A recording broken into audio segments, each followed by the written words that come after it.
What happens when one of America's most relentless interviewers is put in the same room as one of the most controversial royals alive today? What happens when a man famous for asking the questions nobody wants to answer sits across from a prince who has spent years trying to reclaim his own story?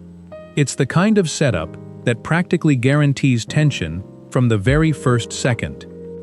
Because let's be honest here, if Prince Harry were ever to walk into Howard Stern's studio, nobody would expect a soft landing. Nobody would expect a gentle chat. Nobody would expect polished smiles, carefully rehearsed sympathy, and a neat little public relations victory at the end of the hour. Howard Stern built his entire reputation on doing the exact opposite of that. He doesn't smooth things over. He doesn't protect his guests from uncomfortable moments. And he definitely doesn't play by royal rules. That's why the idea of these two worlds colliding is so fascinating.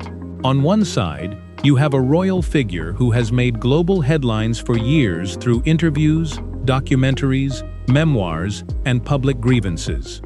On the other side, you have a broadcaster who has made a career out of sensing weakness, spotting contradictions, and pushing harder exactly when a guest wants him to back off. And if you enjoy deep dives into media, celebrity power, and moments where public image starts to crack under pressure, hit subscribe right now and stay with this channel, because this story gets more intense with every beat. The real intrigue starts before a single question is even asked. Imagine the atmosphere backstage. Prince Harry arrives with the weight of global attention hanging over him, surrounded by aides, handlers, and advisors, who all understand one thing very clearly. This is not a controlled environment. This is not a setting where every question will be approved in advance. This is not one of those interviews where the host nods politely, repeats the talking points, and lets the guest walk away looking flawless. Howard's studio would feel different the moment Harry entered. Less like a promotional stop, more like contested ground. People would be watching every glance, every delay, every whispered exchange between staff members. Because once expectations start forming, the audience senses it too. And in a situation like this, tension isn't just possible, it's inevitable. Howard, in this imagined scene, wouldn't begin by shouting. That's not how the most effective pressure works. He'd begin casually, almost lazily, maybe even with a joke. He'd smile, settle back, and let Harry think the opening minutes might be manageable. That's often how sharp interviewers get their target comfortable enough to slip. But underneath that relaxed tone, the real trap would already be set. Because the first serious question wouldn't just be about a project, a book, or a documentary. It would go straight to the contradiction that millions of people have argued about for years. If privacy matters so much, why keep telling the story in public? If healing is the priority, why keep revisiting the wound in front of cameras? And if the institution was so unbearable, why continue to benefit from the title, the symbolism, and the attention that institution created in the first place? That's the point where the room would change. Because for Harry, those questions strike at the center of his public identity. He has spent years framing his choices as a fight for peace, protection, truth, and survival. His supporters see a man who escaped a toxic machine. His critics see someone monetizing grievance while demanding immunity from criticism. The moment Howard locked onto that contradiction, the interview would stop being promotional and start becoming a real test. Harry, in a scenario like this, would almost certainly try to answer in calm, measured language at first. He'd talk about lived experience. He'd talk about trauma. He'd talk about the burden of public life and the cost of relentless scrutiny. He'd likely explain that telling his story was never about profit, but about reclaiming control from institutions and media narratives that distorted his life for years. And on the surface, that response would sound polished, reasonable even. But Howard Stern is not the kind of host who hears a polished answer and moves on. He hears a polished answer and starts digging for the weakness inside it. So then comes the sharper follow-up. At what point does sharing your truth become an industry? At what point does pain become branding? At what point does the audience stop seeing bravery and start seeing strategy? That's where it gets dangerous. Because no matter how Harry answers, he risks feeding the criticism. If he insists he's speaking out to help others, critics say he's using noble language to justify endless publicity. If he says he's correcting lies, critics say he's extending the drama for relevance. If he refuses to engage, it looks like he can't defend the contradictions. Howard would know that, and if he sensed frustration building, he'd press even harder. This is why a clash like this would be so explosive. It wouldn't just be about one interview. It would be about two competing ideas of victimhood, authenticity, and power. Harry's entire public case rests on the belief that he has been misunderstood, cornered, and mistreated. Howard's entire interview style rests on the belief that powerful people reveal their real selves only when they're challenged hard enough to lose control. And if you want more breakdowns of media collisions, royal drama, and high-stakes celebrity interviews, subscribe now, because we're just getting to the part where the conversation would really ignite. At some point, Howard would almost certainly pivot to the issue that never goes away, the monarchy itself. Not the emotional language around it, not the therapy language, not the headlines, the structure, the hierarchy, the title, the role. That's where he'd ask the question millions of viewers have already asked in their own way. If the royal system was truly so damaging, why not sever the connection completely? Why keep the Duke title? Why remain tied to the very machinery you publicly condemn? Why keep one foot outside the palace while the other still benefits from the palace's shadow? That question is brutal because it simplifies everything. It cuts through years of interviews, specials, memoirs, and explanations, and boils the whole issue down to one uncomfortable point. If you reject the institution, reject it fully. If you keep the badge, don't be surprised when people say you still need the brand. And that is exactly the kind of blunt framing Howard Stern thrives on. He doesn't leave the contradiction wrapped in polite language. He drags it into the center of the room and forces everyone to stare at it. In a dramatized confrontation like this, you could imagine Harry's composure beginning to slip right there. Maybe not all at once, maybe first in the jaw, then in the eyes, then in the sharper tone creeping into his reply. He might insist that identity is more complicated than titles. That family history cannot simply be erased with a legal gesture. That leaving the working structure of the monarchy doesn't automatically erase a lifetime of belonging, duty, resentment, expectation, and public projection. And to be fair, that argument would carry emotional weight. The royal role isn't just a job you resign from and forget. It's lineage, symbolism, inheritance, pressure stretching back generations. Harry could reasonably argue that walking away from the operational role doesn't magically erase the reality of who he is, where he came from, and how the world will always see him.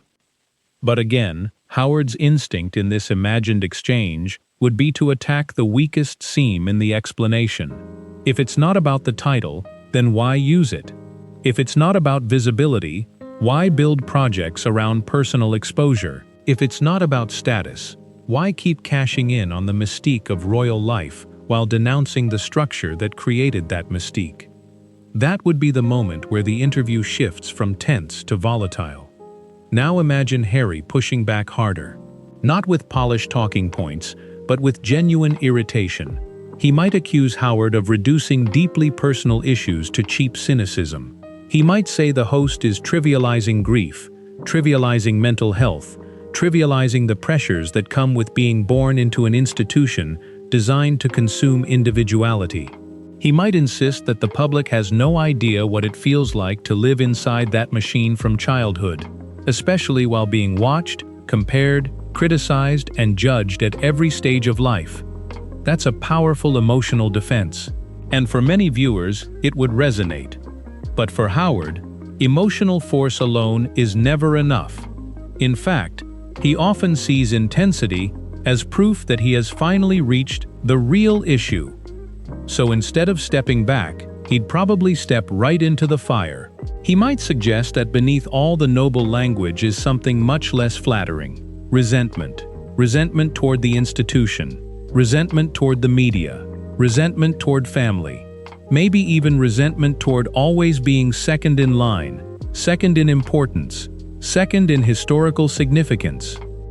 And if that accusation ever landed in a real conversation, it would hit like a grenade. Because that's the one thing Harry and his defenders would fiercely reject. The entire moral framework of his public story depends on principle, not envy, on protection, not bitterness, on justice, not rivalry. The moment Howard reframes the entire saga as wounded ego rather than moral struggle, he changes the battlefield completely. If Harry tried to deny that with emotion, Howard could say, "Emotion proves nothing." If Harry tried to deny it with logic, Howard could point back to the years of public disclosures. If Harry tried to turn the conversation to media cruelty, Howard could argue that public life always comes with criticism, and that celebrity pain does not erase privilege. That's what makes this imagined showdown so combustible. Every answer creates another opening. Every defense becomes another target. And now you can see why an audience would be completely unable to look away. Because this isn't just celebrity gossip. It's a collision between two narratives people are deeply invested in. One narrative says, Harry is a damaged man trying to protect his family after seeing what the institution and the press can do. The other says he is a privileged figure who walked away from duty and then converted private grievance into endless public content. Put those two narratives into one room with a host who specializes in confrontation, and sparks are guaranteed. At this stage, in a highly dramatized version of events, the exchange might become personal. Harry might accuse Howard of building a career on humiliation. Howard might answer that he's at least honest about being an entertainer, while Harry wraps his media career in the language of moral necessity. Harry might call that cruel. Howard might call Harry manipulative. Harry might call Howard bitter. Howard might call Harry spoiled. And suddenly the whole interview would stop being about public issues and become a raw power struggle between two men who absolutely refuse to give the other the last word. That's when body language starts telling the story words can't fully capture. The long pause before an answer. The forced smile that disappears half a second too fast. The hand lifting toward the headphones. The producer going quiet. The studio staff freezing. The sense that everyone present knows the original purpose of the segment is gone, and what remains now is a fight for control. A lot of celebrity interviews have tension, but most of them still follow invisible rules. There are boundaries both sides pretend not to see. This imagined clash works as drama because those boundaries would start disappearing one by one. And once that happens, the audience knows anything could come next. If Howard wanted to push toward total meltdown territory, he'd likely return to the harshest public criticism of all, that Harry wants the authority of royal victimhood without the burden of royal restraint, that he wants freedom without surrendering status, sympathy without contradiction, exposure without scrutiny, that he wants to tell the story endlessly, but only on terms that guarantee favorable framing. That argument would infuriate Harry, because it attacks not just his choices, but his sincerity. It says the problem isn't confusion, the problem is performance. And if Harry, in anger, fired back that Howard knows nothing about family trauma, institutional pressure, or the damage of relentless media intrusion, the host would probably counter that public sympathy doesn't place anyone above accountability. In fact, he might argue the opposite. The more moral authority someone claims, the more aggressively they should be questioned. That line would be classic Stern logic, ruthless, provocative, designed to divide the audience instantly. Some people would cheer it as fearless truth-telling. Others would see it as cynical cruelty disguised as honesty. But nobody would call it boring. And that's the secret underneath the whole dynamic. Howard doesn't need universal approval. He needs intensity. He needs attention. He needs the moment where the guest's rehearsed identity begins to fail under pressure, and the audience feels like they're witnessing something real. If you've made it this far, subscribe right now, because stories like this aren't just about celebrities. They reveal how fame, grievance, power, and public performance all collide in real time. Now let's talk about the biggest question of all. Who would actually win a showdown like this? At first glance, some people might say Howard wins automatically because it's his studio, his format, his audience, and his terrain. He knows how to provoke. He knows how to pace discomfort. He knows how to turn irritation into a clip, and a clip into a viral event. In that sense, any guest who loses emotional control on his platform has already stepped into his trap. But it's not that simple, because Harry's supporters would almost certainly argue that a hostile interview doesn't prove Howard exposed hypocrisy. It might only prove Howard knows how to weaponize contempt. They would say he took serious subjects like grief, race, mental health, and family breakdown and reduced them to entertainment. They would say that mockery is not insight and provocation is not truth. Meanwhile, Howard's supporters would say the exact opposite. They'd argue that Harry's public image survives on carefully managed sympathy, and that the moment he faced hard, direct, unfiltered questioning, the image cracked. They'd say this is exactly what real interviewing looks like when the guest can't hide behind soft-focused storytelling and deference. That's why a confrontation like this would explode online instantly. Not because everyone agrees on what it means, but because nobody agrees on what it means. One side sees cruelty exposed. The other sees fragility exposed. One side sees an ambush. The other sees accountability. One side sees a man defending his pain. The other sees a celebrity defending a profitable myth. And that split is precisely what would turn the interview into a cultural flashpoint, instead of just another media segment. In the most dramatic version of this scenario, you can imagine the final stretch becoming almost unwatchable in its intensity. Harry standing, furious, feeling cornered and disgusted. Howard still talking, still provoking, still refusing to let the last word go. Staff members watching in silence. The room heavy with the realization that the conversation has crossed beyond damage control. At that point, Harry might decide there is no dignified recovery left, no clever line, no polished wrap-up, no graceful bridge back to the project he came to promote. The interview would be broken beyond repair. All that would remain is exit versus escalation. And if he chose to leave, that exit would become its own statement. To his critics, it would prove Howard's point that he can't handle challenge. To his defenders, it would prove Howard crossed the line from interviewer to provocateur. Either way, the walkout would become the clip everyone replays, the image everyone debates, the final frame that replaces everything else. Howard, naturally, would know that too. In fact, in a scenario like this, he'd probably lean into it. He'd understand that the walkout is not the end of the interview. It is the climax. It is the thing that gives the entire exchange mythic afterlife. Once the guest leaves angry, the story no longer belongs to the guest. It belongs to the spectacle. And that may be the darkest truth at the heart of all this. In modern media, conflict is currency. Outrage is amplification. Disgust is engagement. Even moral outrage helps the machine. Maybe especially moral outrage. So if this showdown ever happened in reality, the aftermath would be immediate and vicious. Social media would split into camps within minutes.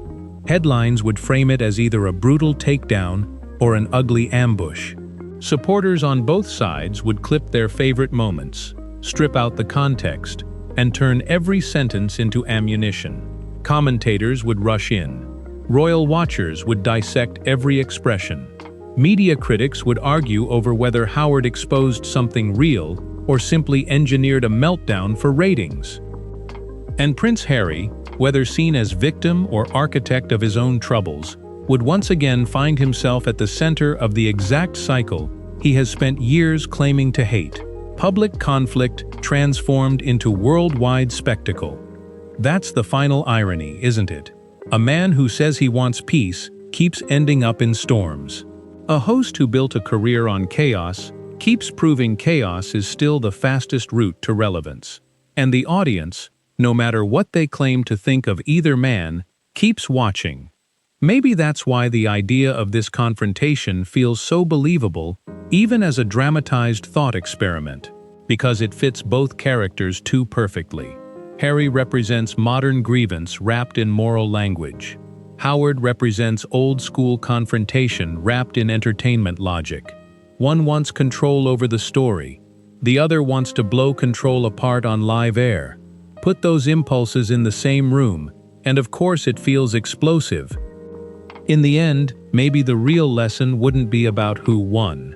Maybe it would be about what public life does to everyone inside it.